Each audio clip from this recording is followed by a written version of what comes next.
Halo guys, balik lagi bersama Bang Teo di sini. Kali ini Bang Teo akan melanjutkan cerita Again the Sky Supreme. Buat kalian yang penasaran, langsung saja ya simak video kali ini. Jenderal Besar Bai Feng tercengang. Menurutnya, bahkan jika Tan Yun memiliki lompatan tantangan yang menantang langit, dia tidak bisa menjadi lawan dari Sir Long Feng. Ini memang masalahnya, tetapi kepercayaan diri Tan Yun berasal dari bantuan Yisan. Tepat ketika Jenderal Besar Bai Feng bingung apa yang terjadi selanjutnya di luar imajinasinya dan mengejutkannya serta semua pasukan keluarga Bai. Di tengah perhatian semua orang, Tan Yun berkata kepada Yisan yang berada di pagoda Ling Xiao, "Yisan, lakukanlah." Bawahan patuh. Ketika Yisan menerima perintah, dia menggunakan kekuatan magis kurungan. Tiba-tiba, Tan Yun merasa bahwa kekuatan magis di kolam rohnya terpenjara. Pada saat yang sama, si Long Feng dan si Long Cheng yang menuju Tan Yun mengeluarkan teriakan yang menakutkan, dan cahaya pedang 100.000 kaki yang dia lepaskan menghilang. Apa yang terjadi? Kekuatan jenderal besar ini di penjara. Tiba-tiba dalam kehampaan, dia tidak bisa terbang di langit. Jadi dia harus memegang pedang raksasa, menukik ke bawah, dan menebas Tan Yun. Kakak tertua, kolam rohku juga di penjara. Si Long Cheng berteriak aneh. Dia memegang tombak dan menusuk bagian belakang leher Tan Yun. Dalam getaran kekosongan, Tan Yun yang setinggi 1000 kaki tiba-tiba bersandar. Punggungnya seperti busur dan dia melompat. Pada saat itu, tubuh Tan Yun terlempar ke udara. Kaki kanannya menghantam dada si Long Cheng. Jing Yun, ternyata kekuatan ilahimu juga telah dipenjara. Itu bagus, kamu dan jenderal besar ini akan bersaing dengan kekuatan fisik. Si Long Cheng tiba-tiba mengayunkan tinjunya ke arah kaki kanan Tan Yun. Para titan dilahirkan dengan kekuatan tulang yang sangat keras, membuat si Long Cheng sombong. Satu pukulan dapat menghancurkan kaki kanan Tan Yun. Menurutnya, sekuat apapun tubuh Tan Yun, dia tidak sebaik dirinya. Namun dia salah perhitungan. Saat kepalan tangan dan kaki bertemu, suara pertama retakan tulang terdengar, dan tinju kiri si Long Cheng hancur, dan jari-jari yang tersisa terbang melintasi. Ketika retakan tulang kedua terdengar, itu adalah kaki kanan Tan Yun yang menghancurkan kepalan tangan kiri si Long Cheng dan kemudian menghancurkan beberapa tulang rusuknya. "Ah kakak, selamatkan aku!" Si Long Cheng berteriak. Tubuhnya ditendang oleh Tan Yun.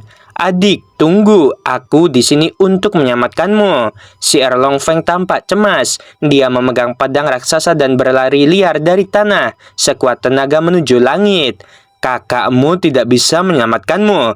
Kamu pergilah ke neraka." Tan Yun membalik di udara, meletakkan kakinya di tanah, membuka tangannya, dan bergegas menuju si Long Cheng yang terluka dengan kecepatan tinggi. Dalam sekejap mata, Tan Yun menyusul si Long Cheng, dan sepasang tangan raksasa menggenggam pipi si Long Cheng. Tangan Tan Yun tiba-tiba mengerahkan kekuatan, memelintir leher si Long Cheng. Darah menyembur keluar seperti pegas. Lalu Tan Yun menarik kepala si Long Cheng. Si Long Cheng menjadi mayat tanpa kepala, memuntahkan darah, dan jatuh ke tanah dalam debu. Tubuh si Long Feng bergetar, dan air mata mengalir. Matanya marah dan dia meraung dengan suara serak. "Jing Yun, aku akan menghabisimu. Ayo jika kamu ingin menghabisiku."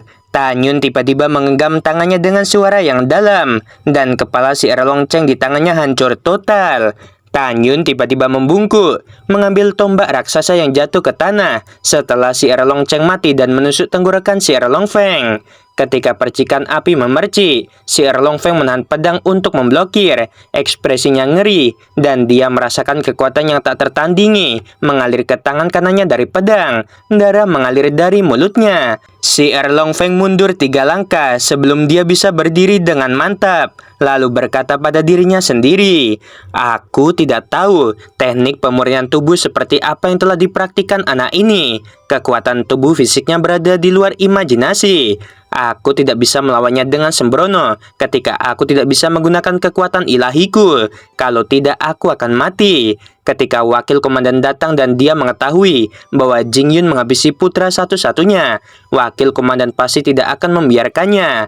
Setelah mengambil keputusan, si Long Feng memegang pedang dan berbalik dan hendak melarikan diri. Yisan, seberapa luas jangkauan kekuatan magismu? Tanyun memegang tombak dan mengejar si Erlong Feng ketika dia bertanya. Tuan, dalam keadaan normal, kekuatan magisku dapat mencakup radius 10.000 kaki. Dan dengan seluruh kekuatanku, aku dapat mencapai radius 30.000 kaki. Mendengar ini, Tanyun berkata melalui transmisi suara. Itu bagus, kamu berusaha sekuat tenaga untuk menutupi 30.000 kaki. Dan setelah aku menghabisi binatang ini, aku akan mulai menghabisi yang lain. Baik Tuan, Yisan di pagoda Lingxia berkata lagi. Apakah Tuan benar-benar ingin 300.000 titan dikuburkan bersama 3.000 pasukan keluarga Bai yang mati? Itu benar, transmisi suara Tanyun sangat menakutkan. Ada alasan lain mengapa aku menghabisi mereka. Tidak hanya untuk membalas 3.000 pasukan keluarga Bai. Di masa lalu, Raja Dewa Titan tidak hanya mengkhianatiku, tetapi juga seluruh keluarga Titan bergabung dengan musuh dari Am Dewa Siyuan dan Xing Tian untuk menghabisi mantan bawahanku. Aku akan menghancurkan 300.000 Titan hari ini, dan aku akan menghancurkan para Titan di masa depan. Ketika Tanyun membuat transmisi suara, dia sudah menyusul si Erlong Feng dengan tombak raksasa di tangannya dan berkata dengan tajam, "Jika kamu memiliki kekuatan suci, aku secara alami tidak akan menjadi lawanmu. Saat ini, aku akan menghabisi kamu." Dalam keterkejutan kekosongan, Tanyun mencondongkan tubuh ke depan, jari-jari kakinya terbanting ke tanah. Tangan kanannya mengepalkan tombak raksasa, dan tubuhnya menusuk bagian belakang leher si Erlong Feng yang setinggi 5.000 kaki di udara. Kecepatannya sangat cepat sehingga si Erlong Feng ketakutan dan tiba-tiba menoleh. Meskipun dia lolos dari serangan fatal, namun ujung tombak yang tajam dengan semburan darah menembus leher si Erlong Feng. Si Erlong Feng meraung kesakitan. Dia tiba-tiba menoleh, mengangkat pedang dan mencoba menebas Tanyun.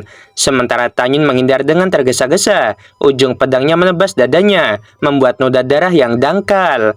Tanyun tiba-tiba berbalik ke samping, mengayunkan tombak, dan menariknya ke arah kaki kanan si Erlong Feng. Darah menyembur, dan dengan suara patah tulang yang jelas, tulang kaki kanan si Erlong Feng patah. Si Erlong Feng mengandalkan kaki kirinya dan ingin mencoba melarikan diri. Tanyun melemparkan tombak dengan tangan kanannya, dan dengan aliran darah, menusuk si Erlong Feng dari punggung dan keluar dari dadanya. Tanyun melompat, muncul di atas si Erlong Feng dan menginjak punggungnya. Jingyun, tolong ampuni aku. Permohonan belas kasihan si Erlong Feng berhenti tiba-tiba. Tulang punggungnya diinjak oleh Tanyun. Dia berbaring di tanah sambil menyemburkan darah. Dia tidak bisa mengeluarkan suara apapun kecuali erangan. Dia lumpuh di tanah. Darah terus mengalir keluar dari mulutnya, dan tubuhnya yang setinggi 5.000 kaki berkedut hebat. Tanyun membungkuk dan mengambil tombak, menembus tengkorak si Erlong Feng. Sejauh ini, 3 jenderal besar Titan semuanya telah mati. Pemandangan yang sulit dilihat orang dengan mata telanjang benar-benar terjadi. Jejak kekuatan jiwa yang ramping dan halus terbang keluar. Segera setelah itu, 3 jiwa dan untaian esensi darah terbang ke langit seperti mimpi dan jatuh ke alis Tanyun. Ketika kekuatan jiwa dan esensi darah menembus alis Tanyun, mereka langsung menuju kolam roh dan ditelan oleh jantung Hongmeng. Kekuatan jiwa dan esensi darah memasuki jantung Hongmeng dan perlahan-lahan terbang ke istana raksasa di sebelah Tan Mansion. Pada saat ini, di permukaan istana, formasi besar pengorbanan darah perlahan-lahan meluncur di dinding istana seolah-olah telah hidup. Kekuatan jiwa dan esensi darah dihirup ke dalam istana dan dengan cepat masuk ke alis Yuyan dan menghilang. Pada saat yang sama, di luar, 300.000 Titan memandang Tanyun yang tingginya ribuan kaki dengan panik. Mereka tidak menyangka bahwa Tanyun begitu kuat, sehingga dia menghabisi 3 jenderal besar hanya dalam waktu yang singkat. Di langit di luar 10.000 mil, jenderal besar Bai Feng, Bai Shu, Bai Ri, dan 97.000 pasukan keluarga Bai benar-benar terpana. Mereka memandang Tanyun. Selain kekaguman di mata mereka, sisanya adalah penyembahan. Ayo lari, kembali ke kota Titan. Jingyun menghabisi tanpa pandang bulu, memberitahu Tuan Raja Dewa kita. 300.000 Titan berteriak ngeri, melompat ke udara dan melarikan diri menuju ngarai. Semua orang patuhi perintah, hentikan mereka dengan cara apapun. Di perahu, Jenderal Bai Feng yang terluka parah memberi perintah, dan suara Tanyun terdengar. Paman, kamu tidak bisa melakukannya. Biarkan aku saja. Aku adalah murid Tuan Tianzun. Aku punya banyak alasan untuk menghabisi mereka. Dan aku bisa menjelaskannya kepada guruku. Jika kamu mengambil tindakan, itu adalah perang saudara. Mendengar ini, Jenderal Bai Feng segera setuju dan membiarkan pasukan keluarga Bai siaga saja. Sambil memegang tombak raksasa, Tan Yun meraung ketika dia muncul di bawah ribuan pasukan Titan ketakutan. Ada apa? Kekuatan suciku terpenjara, dan aku tidak bisa terbang. Aku juga, apa yang harus kita lakukan? Ada total 6.000 prajurit Titan, berteriak dari kehampaan dan jatuh ke arah Tan Yun di bawah. Tan Yun menginjak tanah dengan kedua kakinya, naik ke langit, dan mengayunkan tombak raksasa di tangannya dengan kecepatan ekstrim. Bayangan tombak besar langsung menelan ratusan Titan. Dalam suara keras yang tumpul dan mendesak, setiap bayangan tombak Tan Yun meledakkan seorang prajurit Titan, dan untuk sementara waktu, darah tumpah dari langit, dan mayat-mayat berdarah berserakan di kehampaan dalam badai berdarah. Hanya dalam 3 napas, 6.000 prajurit Titan dihancurkan sampai mati. Dalam pikiran Tan Yun, jantung Hong Meng di antara alisnya. Pola formasi di istana raksasa menjadi ganas, melaju dengan kecepatan ekstrim. Segera, setelah kematian 6.000 Titan, jejak sisa-sisa yang tidak dapat dilacak bersama dengan untaian esensi darah, berkumpul bersama seperti sungai berwarna darah, mengalir ke alis Tan Yun. Melihat pemandangan ini, pasukan keluarga Bai di perahu merasa sedikit menyeramkan. Pada saat ini, Tan Yun berlari di ngarai lagi. Ketika dia muncul di bawah prajurit Titan yang melarikan diri dari kehampaan, prajurit Titan berteriak ngeri dan jatuh. Tan Yun memegang tombak raksasa dan melancarkan pembantaian kejam pada prajurit Titan yang jatuh. Ini adalah pembantaian sepihak. Tidak peduli apakah para jenderal Rana Suci atau Raja Suci, tidak ada dari mereka yang bisa menahan pukulan Tan Yun. Darah itu seperti pelangi, menutupi ngarai, dan mayat-mayat itu seperti meteorit berwarna darah yang tak berujung jatuh ke dalam ngarai.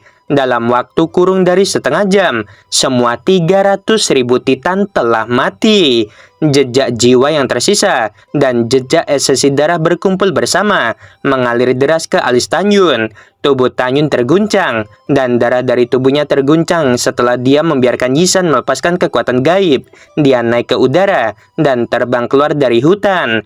Tan Yun melihat 3.000 mayat pasukan keluarga Bai di hutan dan berkata, "Aku akan membiarkan 300.000 Titan dikuburkan bersama kalian. Kalian dapat beristirahat dengan tenang." Setelah berbicara, Tan Yun membungkuk dalam-dalam. Pada saat ini, Jenderal Besar Bai Feng memerintahkan seorang jenderal untuk mengendarai perahu dan membawa pasukan keluarga Bai untuk terbang di belakang Tan Yun.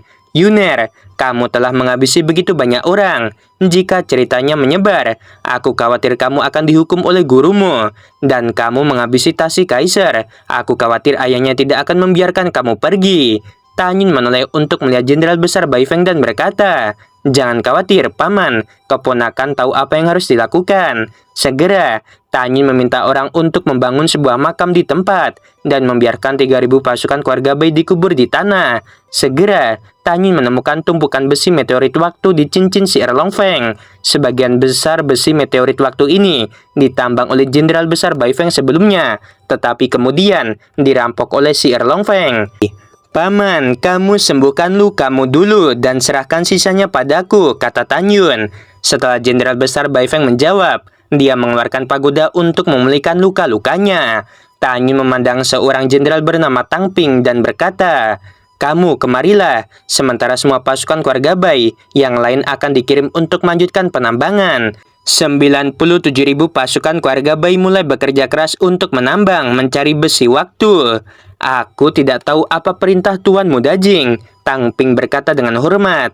Tan Yun berkata sambil berpikir, "Sulit untuk menemukan sumber tambang, jadi tentu saja tidak bisa hilang. Begitu Raja Dewa Titan mengetahui bahwa begitu banyak orang telah mati di sini, dia pasti tidak akan melepaskannya. Dan aku khawatir itu akan membawa masalah bagi Raja Dewa Bai Cheng. Kamu dengan cepat pergi ke kota Dewa Hong Meng, pergi ke Gunung Musen di selatan kota Dewa Hong Meng, temukan seniorku, dan kamu dapat mengatakan bahwa aku membutuhkan bantuannya dalam masalah yang mendesak." "Baiklah, aku akan menemui Tuan Musen Tianzun," Tang Ping menjawab. dan dia mengeluarkan perahu dan terbang keluar dari ngarai. Setelah 6 jam, setelah Bai Feng pulih dari luka-lukanya, dia melangkah keluar dari pagoda dan berdiri bersama Bairi, Baisu, dan Tanyun. Yuner, dengarkan kata-kata paman. Serahkan masalah di sini pada paman. Tidak menunggu kata-kata Bai Feng selesai, Tanyun berkata sambil tersenyum, Paman, jangan khawatir. Aku telah meminta Tang Ping untuk mengundang seniorku. Pada saat ini, tiba-tiba, raungan tua keluar dari langit di atas ngarai. Siapa yang menghabisi anak laki-lakiku? Dan siapa yang menghabisi 300.000 pasukan Titan? Oke guys, ceritanya sampai sini dulu dan sungguh membagongkan ya. Ngeri kali ya ternyata Tanyun combo dengan Yisan dan sungguh memang membagongkan banget. Bagus dong ya ketika Tanyun ranah Raja Dewa, mungkin ranah Tianjun gampang banget dilawan kalau ada Yisan juga ya. Ya seperti itulah teman-teman.